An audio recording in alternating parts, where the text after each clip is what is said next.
patología número 1. Bueno, ¿esas preguntas ya las han resuelto ustedes? ¿Ya las han visto? ¿O recién las van a ver por primera vez? ¿Ya las han revisado? ¿Sí? Bien, entonces si ya las han revisado, por ahí que ya están familiarizados con una que otra pregunta. En general, hay preguntas que son bastante sencillas, ¿no? Y hay preguntas que por ahí requieren alguna especificación adicional. En ese contexto, tenemos esta primera pregunta que dice: en pacientes con incontinencia urinaria de esfuerzo y moderada, los ejercicios de Kegel están diseñados para reforzar ¿qué músculo? En general, los ejercicios de Kegel, acá hay está un poco desvirtuado el contexto de la pregunta, dado que los ejercicios de Kegel generalmente, si en algo van a ayudar, no va a ser tanto a la incontinencia, sino va a ser más a las distopias, si algo va a ayudar. Los ejercicios de Kegel no son más que ejercicios musculares para fortalecer la musculatura del piso pélvico. Y dado que la fisiopatología y los prolapsos están en relación a alteraciones del piso pélvico, pues se entiende que fortaleciendo, realizando estos ejercicios, en teoría el prolapso podría, podría ayudar al manejo del prolapso. Lógicamente, no es que el Kegel va a ocasionar que teniendo una distopia, esa distopia pues regresione anatómicamente. Eso no sucede. Si en algo va a ayudar el Kegel, va a ser en las distopias leves, comenzando, ¿no? De repente tipo 1, tipo 2. ¿Haciendo qué cosa? No, como les digo, no que regresione y que regrese a su estado original, sino más bien que ese prolapso no avance, ¿no? En eso va a ayudar el Kegel. Y el Kegel, pues, hay varios tipos de Kegel, pero en general todos redundan en fortalecer la musculatura del piso pélvico. Ahora, el piso pélvico anatómicamente está formado por una serie de músculos y fascias, ¿no? Entonces, dentro de la parte muscular que forma el piso pélvico, tenemos una serie de componentes, como por ejemplo hay un músculo que se llama el elevador del ano. El elevador del ano tiene a su vez tres partes, ¿no? Tres desagregados, ¿no? Entonces el isquiococcigio, el pubo rectal y el pubo coccigio son tres de los haces que conforman el elevador del ano. Esta pregunta podría, ser un poquito poco capciosa en el contexto de que tenemos el elevador del ano y a la vez tenemos sus subdivisiones. Entonces ahí nomás ya hay podría haber un poquito de dificultad, ¿no? Dado que en general, ¿qué fortalece el Kegel? El músculo elevador del ano. Pero de forma particular, sobre todo, ¿qué fibra fortalece más? Generalmente son las fibras del pubococcigio, ¿no? Pero como les repito, también hay que tener en cuenta, esto nos puede llevar a cierta confusión, ¿no? De hecho, hubiera sido mejor que esta no esté, o en todo caso, si ponen esta, no poner pues sus desagregados, ¿no? Estamos presumiendo que lo mejor pues es ir a la especificidad, ¿no? Ya saben ustedes que las distopias tienen que ver con la protrusión de las vísceras pélvicas, ¿no? A través de la vagina. Se puede prolapsar la vejiga, el útero, puede haber prolapso de uretra, de recto, de fondo de saco, etc. Entonces, el manejo del prolapso va a depender básicamente del grado del prolapso y la clínica de la paciente. Muchas veces podemos, por ejemplo, en el momento de que una paciente viene para su chequeo ginecológico, digamos, le vamos a hacer su papá Nicolau, pónganse. Pero ella no dice que tiene ningún síntoma, pero a la hora que la examinas genitalmente ves que hay un prolapso. Es un prolapso leve, De repente ella ni lo siente, ni tiene ningún síntoma, pero el señor, usted tiene un prolapso. Ah, sí, doctor, pero no tengo nada. Entonces, un prolapso leve puede pasar desapercibido, pero un prolapso ya moderado o severo, ¿no? Un tipo 3 o un tipo 4, ¿no? Lógicamente ya es una protrusión marcada. Y de eso va a depender también el manejo. En ese caso de la paciente que tenía un prolapso leve, es poco probable que le ofrezcamos una conducta quirúrgica. No tiene nada, está asintomática, todo queda ahí nomás. En todo caso que fortalezca el piso pélvico, ¿no? En cambio, un prolapso más avanzado sí, pues la indicación muchas veces es quirúrgica, ¿no? Y justo su pregunta hablaba de incontinencia urinaria, que es otra parte del problema, ¿no? La distocia genital y la incontinencia van de la mano, sobre todo cuando es un prolapso de pared anterior. Generalmente se acompaña también de incontinencia, ¿no? Es muy habitual tener una paciente con distopia más incontinencia, es súper frecuente. La incontinencia urinaria tiene que ver, pues, como dice su nombre, su rótulo, a la imposibilidad de, digamos, mantener la orina, es decir, a la expulsión de la orina de forma involuntaria, ¿no? Que puede ser, en términos generales, de tres grandes tipos, ¿no? Uno, que es la incontinencia de esfuerzo, otra que es la incontinencia de urgencia y otra que en general es la mixta, ¿no? Y en general lo demás son variaciones de las anteriores. La mixta es aquella que tanto tiene incontinencia de esfuerzo como de urgencia. La incontinencia de esfuerzo, como punto número uno, su nombre también lo dice, tiene que ver con la pérdida de orina que tiene la mujer cuando hace un esfuerzo. ¿Qué puede ser un esfuerzo? Toser, reír, saltar, cargar peso, ¿no? Por ejemplo. Entonces se da una carcajada, se le escapa la orina. Hace una cuestión de que le implique algún trajín, algo, se le escapa la orina. Esa es una incontinencia de esfuerzo. Mientras que la incontinencia de urgencia tiene otra connotación. En la incontinencia de urgencia primero hay lo que se llama una urgencia miccional. ¿Qué es la urgencia miccional? Es la sensación imperiosa que tiene una paciente de ir al baño a orinar, que aparece súbitamente y que, bueno, provoca, por ejemplo, que efectivamente vaya al baño a orinar, ¿no? En este momento no hay ninguna mujer aquí, pero si lo hubiera, de repente tiene que ver con una paciente que de repente está sentada ahí, está escuchando la clase y de pronto le dan ganas imperiosas de ir al baño. O sea, no se puede aguantar.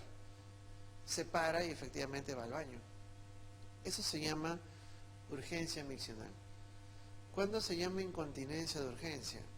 Cuando esa misma paciente se para ir al baño, va al baño a orinar, pero en el camino al llegar al baño se le escapa la orina. Eso se llama incontinencia de orina de urgencia. Y la connotación de ambas es muy distintas, ¿no? La definición ya la comenté, y también la fisiopatología.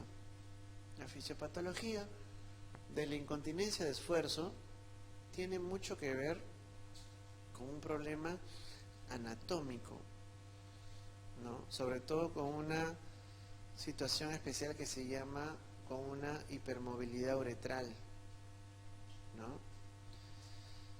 Normalmente la uretra no es que esté fija, no es que esté permanentemente en un lugar fijo, pero tiene un rango de movimiento muy limitado. Cuando hay hipermovilidad, es decir, la uretra se mueve más de lo debido, ahí es que viene la incontinencia de esfuerzo. Entonces, básicamente es un problema anatómico del soporte uretral. También hay otra fisiopatología que tiene que ver con la disfunción, ¿no?, es intrínseca del esfínter uretral. La incontinencia de urgencia, en cambio, ya no es tanto un problema anatómico, sino más bien es un problema a nivel de los receptores, ¿no?, que están presentes a nivel de la vejiga. En la vejiga hay receptores alfa, beta, etcétera. Entonces, esos receptores alterados son los que generan la fisiopatología de la incontinencia de urgencia. De modo que cuando yo tengo ambos casos, o cuando tengo que tratar a una paciente que tiene incontinencia, tengo que saber diferenciar si es de esfuerzo o si es de urgencia. Ya hemos dicho cómo se diferencia cada uno. La incontinencia de esfuerzo, a su vez, requiere un manejo quirúrgico. La incontinencia de esfuerzo se maneja quirúrgicamente. En cambio, la incontinencia de urgencia se maneja médicamente, dado que es un problema de receptores. Por lo tanto, yo tendré que operar a una paciente que tiene incontinencia de esfuerzo, mientras que una paciente con,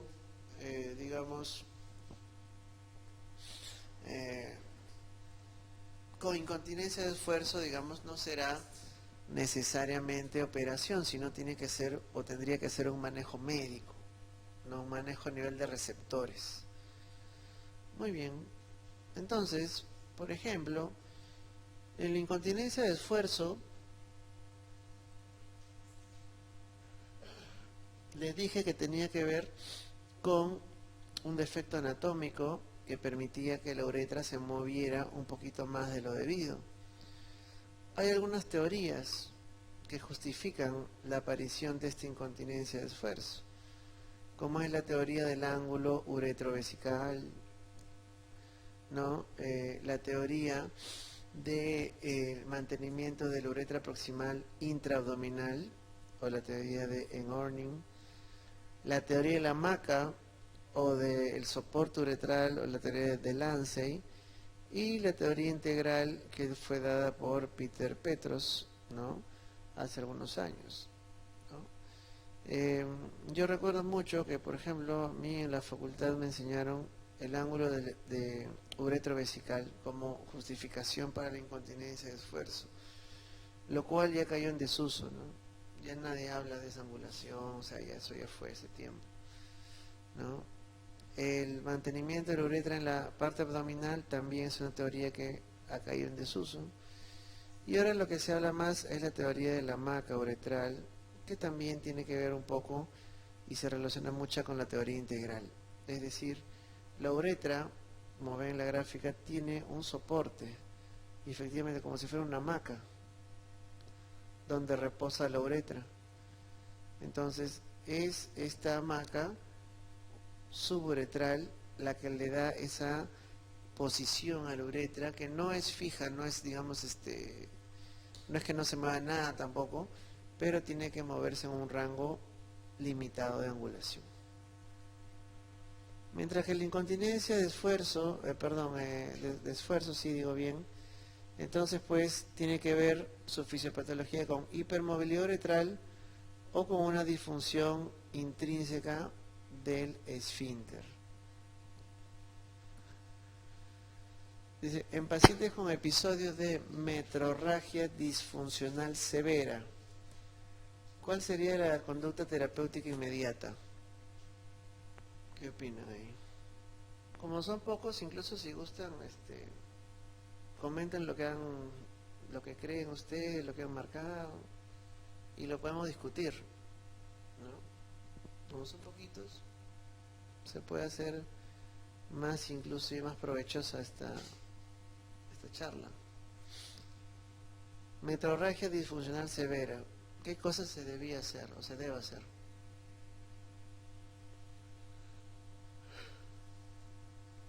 Ya te están diciendo que una paciente está sangrando severamente y es una etiología disfuncional. Dentro de las hemorragias uterinas hay dos grandes tipos de sangrados, ¿no? Las hemorragias orgánicas, ¿no?, las HUA orgánicas y las hemorragias disfuncionales.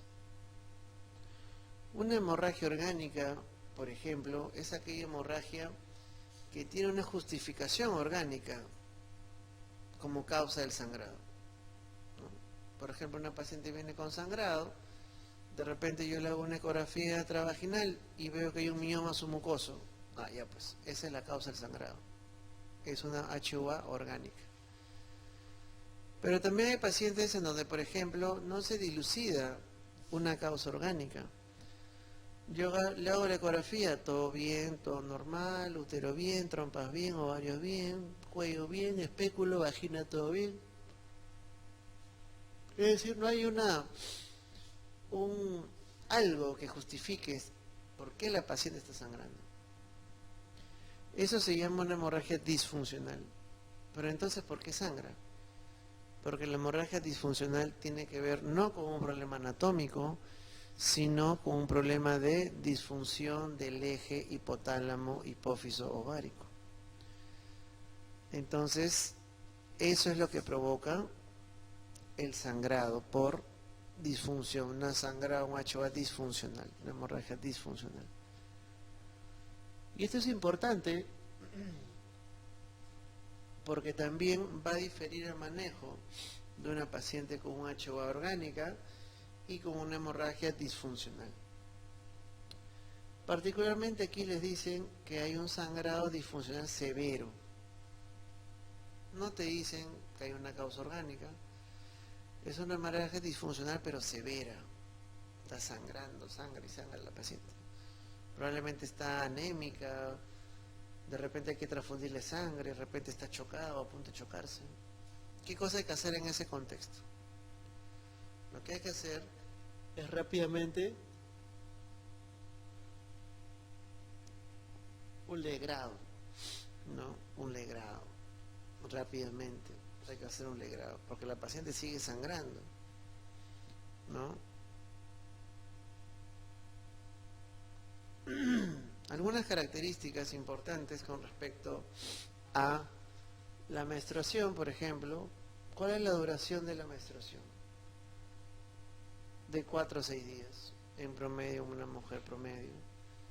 Sería pues anormal que en una paciente durase menos de 2 días o durase más de 7. El volumen, normalmente, ¿cuánto menstrua una mujer? 30 cc. Se pudiera considerar recién anormal cuando ya es más de 80 cc. ¿Cuál es el intervalo que dura el ciclo? El ciclo menstrual dura entre 21 y 35 días. Ese es el intervalo que dura el ciclo. Entonces tenemos los dos tipos de hemorragia: hemorragia orgánica y hemorragia disfuncional. Les pongo ahí anovulatoria porque prácticamente el 99% de las hemorragias disfuncionales son por anovulación, pero también hay un pequeño grupo que son de otras etiologías. ¿Cuáles son los tipos de hemorragia uterina? Puede haber algo que se llama polimenorrea. ¿Qué quiere decir eso? Que el sangrado se da a intervalos menores de 21 días, dado que el ciclo, hemos dicho, dura entre 21 y 35. Hay lo que se llama la menorragia, también llamada hipermenorrea o menorragia. Tiene que ver con un sangrado en volumen o duración excesivos, pero la característica fundamental es que es en ciclos regulares. Es decir, la paciente sangra más cuando le toca que le venga el sangrado. O sea, es cíclico, regular. La metrorragia es un sangrado básicamente irregular. No necesariamente denota mayor sangrado. No necesariamente. Es un sangrado irregular, intermenstrual, como decía.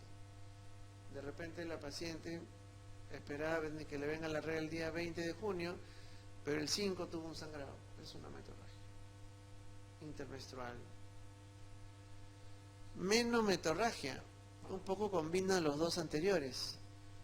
Es un sangrado irregular, por definición, irregular, excesivo en volumen o duración, ¿no? Hemorragia disfuncional.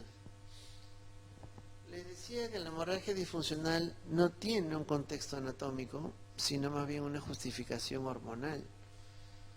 Y les dije también que la mayoría de pacientes con hemorragia disfuncional son de etiología anovulatoria.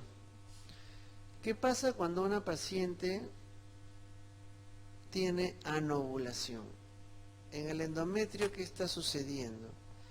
Permanentemente esa paciente, ¿en qué fase de su ciclo menstrual, de su ciclo endometrial se encuentra? En la fase proliferativa. ¿Por qué? Porque sabemos fisiológicamente que primero viene la fase proliferativa, luego viene la fase ovulatoria, luego la fase secretora, luego la menstruación. Eso es fisiológico, como debería ser.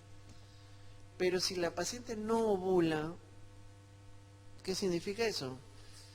Que no hay paso a fase secretora, porque para que haya una fase distinta en el ciclo menstrual tiene que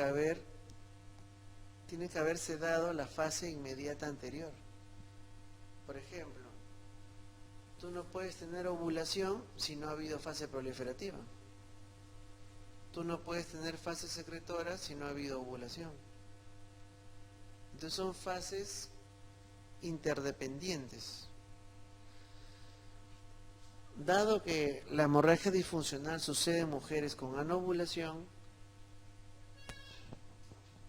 permanentemente, ¿en qué fase del ciclo endometrial está esa paciente? Proliferativa. Entonces el endometrio empieza a proliferar.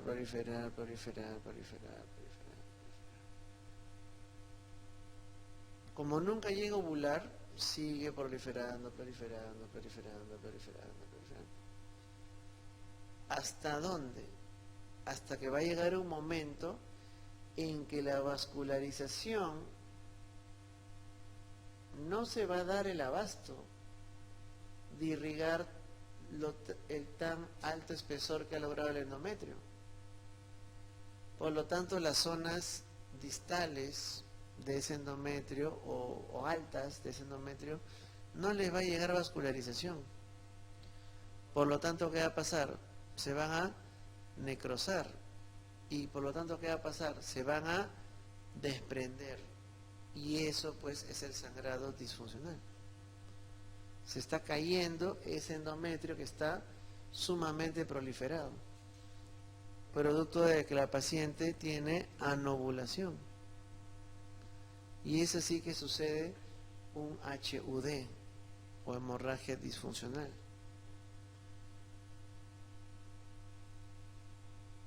Como dice aquí,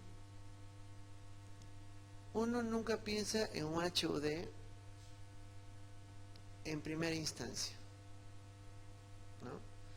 Es decir, apenas viene una paciente, yo no voy a pensar que es un HUD. Lo más probable es que sea un HUA orgánica. Por eso que primero hay que descartar patología orgánica. Por eso que generalmente pedimos una ecografía en el abordaje diagnóstico. Si la ecografía está todo bien, no encuentro nada, no hay mioma, no hay pólipos, todo perfecto, yo diré por exclusión, este es un HUD. Y así se diagnostica el HUD, por exclusión de causas orgánicas. ¿Y cuáles son las causas orgánicas en un HUA orgánica? Cualquiera de estas de aquí. Problemas mullerianos, cervicitis, endometritis, pólipos, miomas, ¿no? Cuerpos extraños, etcétera, etcétera. Es decir, causas que justifican el sangrado en esa paciente. Por lo tanto, aquí tenemos otra distinción bastante clara. La HUA orgánica, su manejo es dirigirse a la causa orgánica del sangrado. Es decir, yo tengo una paciente que está sangrando por el útero. Yo le hago una ecografía, encuentro un mioma submucoso. Ok, ¿qué hay que hacer? Una miomectomía. Entonces se hace. En cambio, la HUD, al no tener un componente orgánico, tienes que dar tratamiento médico. Salvo condiciones muy especiales en donde la hemodinamia de la paciente esté venida a menos o el sangrado sea muy profuso, como en su caso clínico, como en su pregunta anterior, que siendo un HUD que no tiene causa orgánica, pero que dice ahí, severa, o sea, es un sangrado profuso. En ese caso, haré manejo con un legrado, ¿no? Inclusive se podría llegar a hacer histerectomía, pero en casos muy seleccionados. Lo normal es hacer manejo médico ante sangrados leves a moderados, ¿no? Después de una vasectomía se debe usar un método de respaldo para la seguridad anticonceptiva. ¿Hasta después de cuántos días? ¿Qué dicen? ¿30 días? ¿Cuántos días?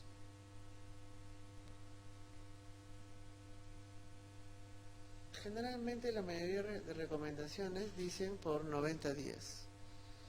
Generalmente la mayoría de recomendaciones dicen, aunque por ahí algunos dicen 60, pero bueno, la mayoría dicen 90 días, ¿no?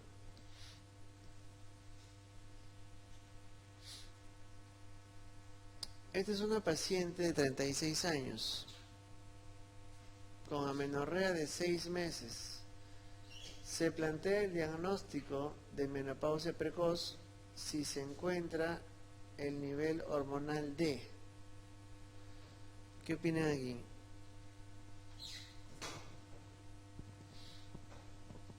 ¿Qué opinan aquí?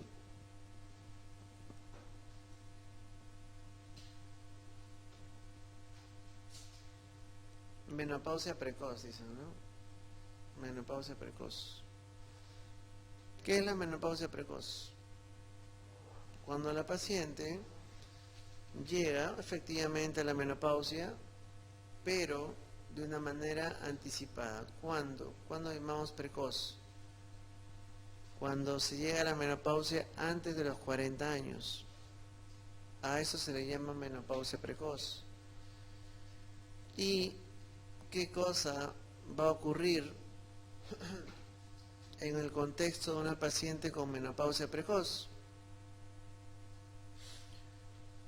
¿Qué es la menopausia en términos aplicativos y prácticos? Cuando decimos que una paciente, sea precoz, no precoz, lo que fuere, pues menopausia. La paciente está en la menopausia, dices, ¿no? ¿Qué significa eso en términos prácticos? Que ya ese ovario no funciona. Es decir, una menopausia es en general una insuficiencia ovárica, dado que el ovario ya no va a producir estradiol, producto de que ya no hay ovulación. Entonces, sabiendo que la menopausia es en términos prácticos una insuficiencia ovárica, con todo lo que eso provoca, solamente hay que recordar cómo funciona el eje hipotálamo-hipófiso ovárico y recordar que hay una relación entre esos tres estamentos de retroalimentaciones que pueden ser positivas o pueden ser negativas.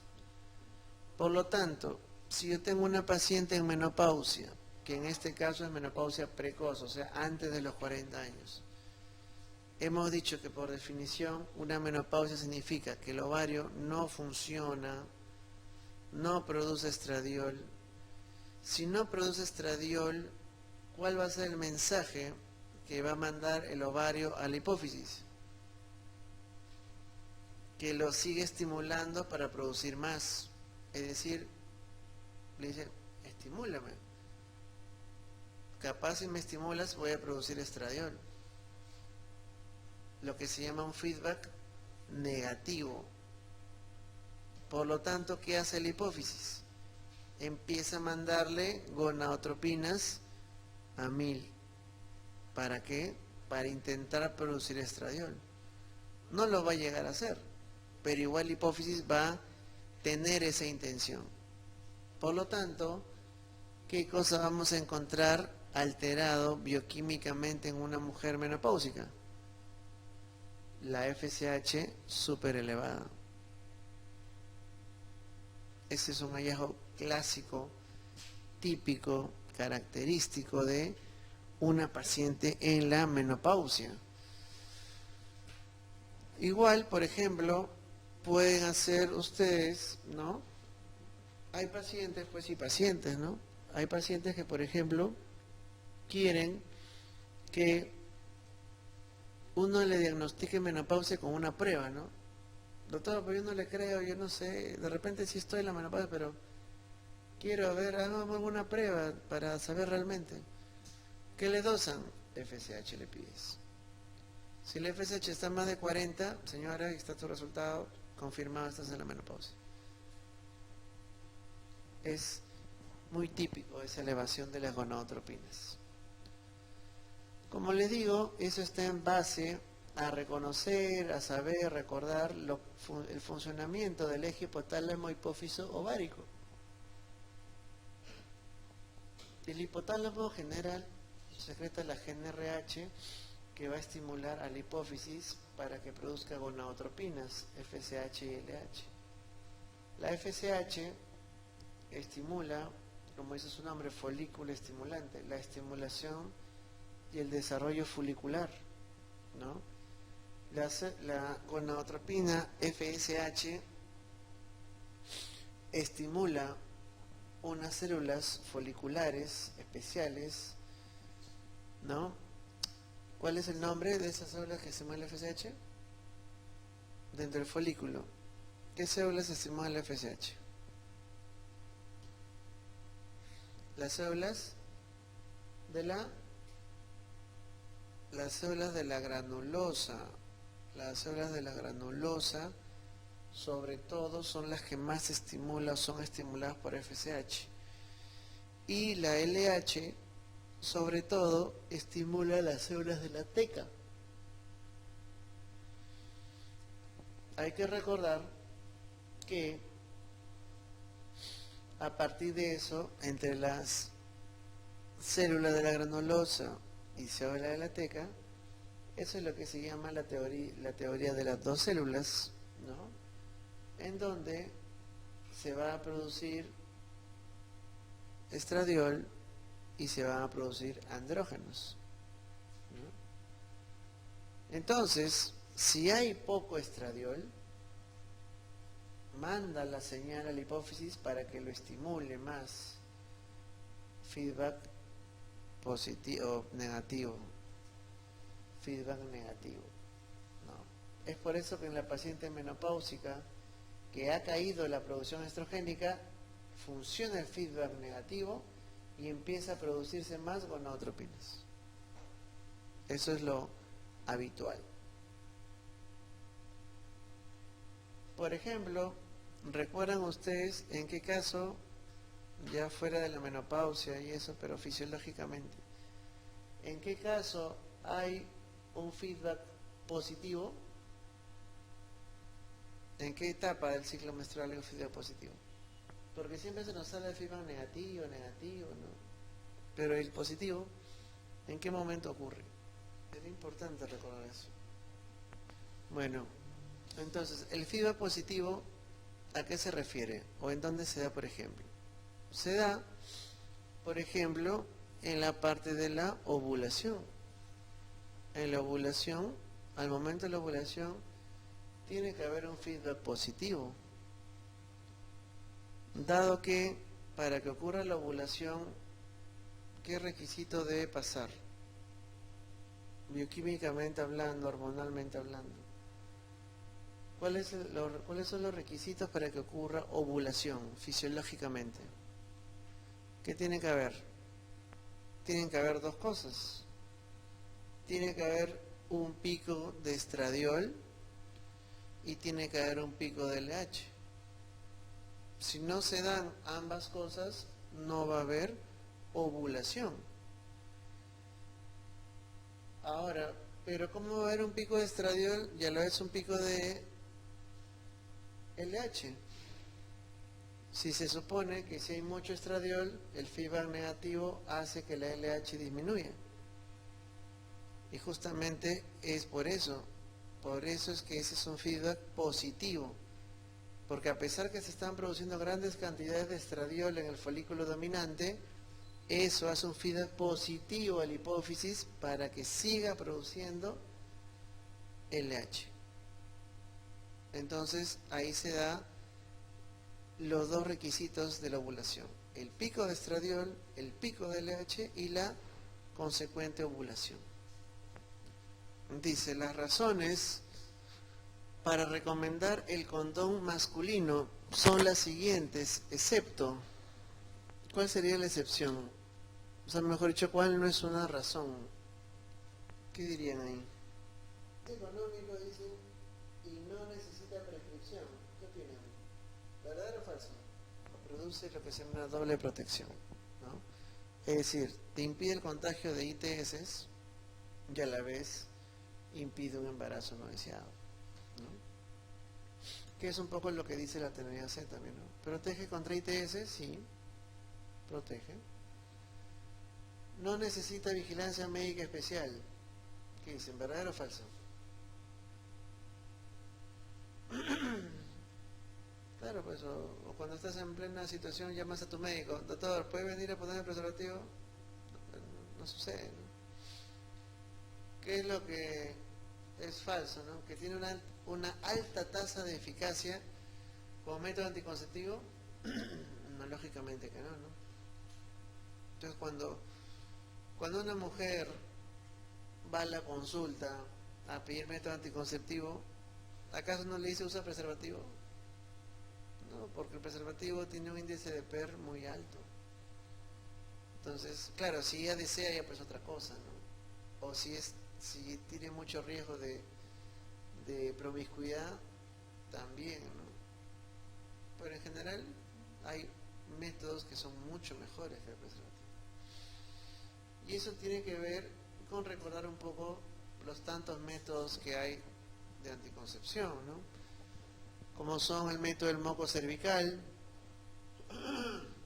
¿no?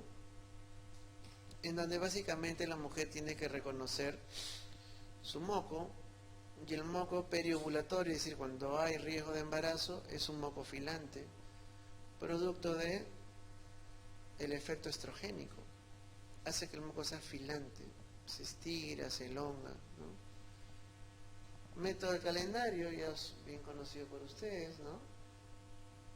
Método de la temperatura, dado en el contexto de luego de la ovulación sucede el paso fisiológicamente, aparece una estructura que se llama el cuerpo lúteo. El cuerpo lúteo produce sobre todo progesterona, y la progesterona tiene una acción térmica y eleva la temperatura. Entonces, ¿en qué consiste el método de la temperatura? Que si tú te das cuenta que hay un punto de quiebre en tu temperatura basal, no tengas relaciones en esos días, porque seguramente es síntoma de que estás ovulando. Lógicamente para eso tienes que medir la temperatura todos los días. ¿Quién hace eso? Nadie. No son prácticos. Método del collar, ¿no? No sé, seguramente ya cuando vayan al Serums se darán cuenta que hay métodos tan folclóricos como esos, ¿no? Que es usar un collar, ¿no? Unas cuentas de collar ¿no? Como perlitas así. y se usan para establecer en qué momento no tener relaciones sexuales, identificando, ¿no?, más o menos a mitad de mes el día de la ovulación. Hay otros métodos también, mucho menos trascendentes. Métodos fisiológicos como el MELA, el método de lactancia amenorrea, ¿no? ¿Qué significa el MELA? Se da en el contexto de una paciente que está dando de lactar. Punto número 1. Entonces, cuando una paciente está dando de lactar, hay una secreción, producción muy alta de prolactina. Y la prolactina inhibe la ovulación. Es por eso que una paciente que está dando de lactar no ovula. Y por consiguiente, si no ovula, no menstrua. Y por lo tanto se llama método de lactancia amenorrea.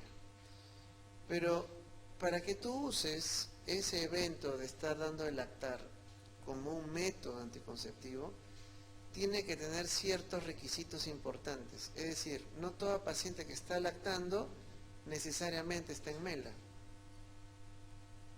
Tiene que haber requisitos fundamentales que tiene que cumplir. Por ejemplo, 1, que debe lactar siempre y todos los días, por lo menos cada 2 horas, máximo cada 3 horas.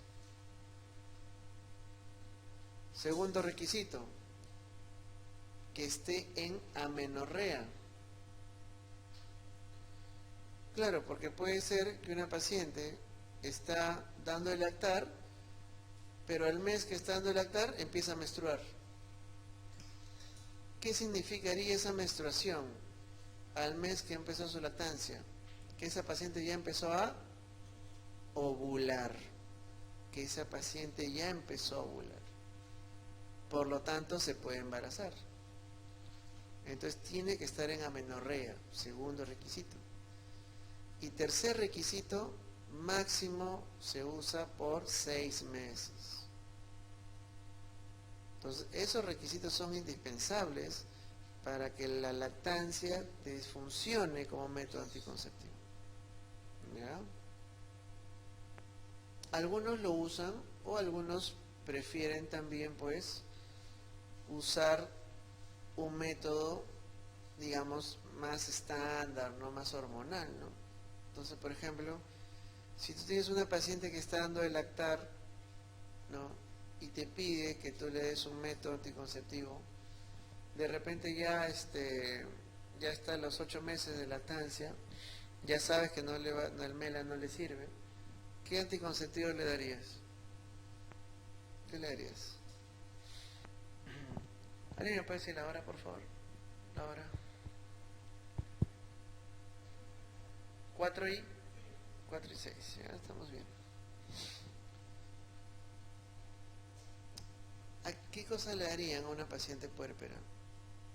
No puérpera, perdón, que está dando de lactar. No necesariamente va a ser puérpera. ¿Le darías, por ejemplo, anticonceptivos orales combinados? ¿Se le podría dar o no? Lo que le puedes dar, ¿no? Pero tienes que darle algo que sea lo mejor para ella. ¿Qué es lo mejor? Los combinados no serían una alternativa. ¿Por qué? Porque a una paciente que está dando lactar no le puedes dar carga estrogénica, porque eso disminuye radicalmente la producción láctea. Entonces le puede dar solamente progesterona, que se la puede dar, por ejemplo, en tabletas de progesterona, ¿cierto? O también en forma de ampollas, ¿no? Como una Depo-Provera, por ejemplo, ampolla de 3 meses. Pero no darle estrógenos, porque eso disminuye la producción láctea. Y bueno, no vamos a hablar de las bondades de la lactancia en el niño, que es un tema pediátrico, pero seguramente ustedes lo dominan. Los anticonceptivos hormonales pueden ser de forma oral, en forma de píldoras, ¿no?, inyectables, puede ser ampolla de mes, ampolla de 3 meses, ¿no? Implantes que se colocan debajo de la piel, parches que se colocan encima de la piel, todos ellos son hormonas, por si acaso, ¿no? De los implantes, ¿no? Ahora está muy en boga el uso del famosísimo Implanon, ¿cierto? El Implanon. Habrán visto ustedes colocar Implanon, poner Implanon y demás cosas, ¿no? Entonces, ¿qué fármaco incluye el Implanon? ¿Qué hormona es? El etonorgestrel, ¿no? El etonorgestrel. Entonces, hay una serie, con eso le quiere decir, de posibilidades anticonceptivas.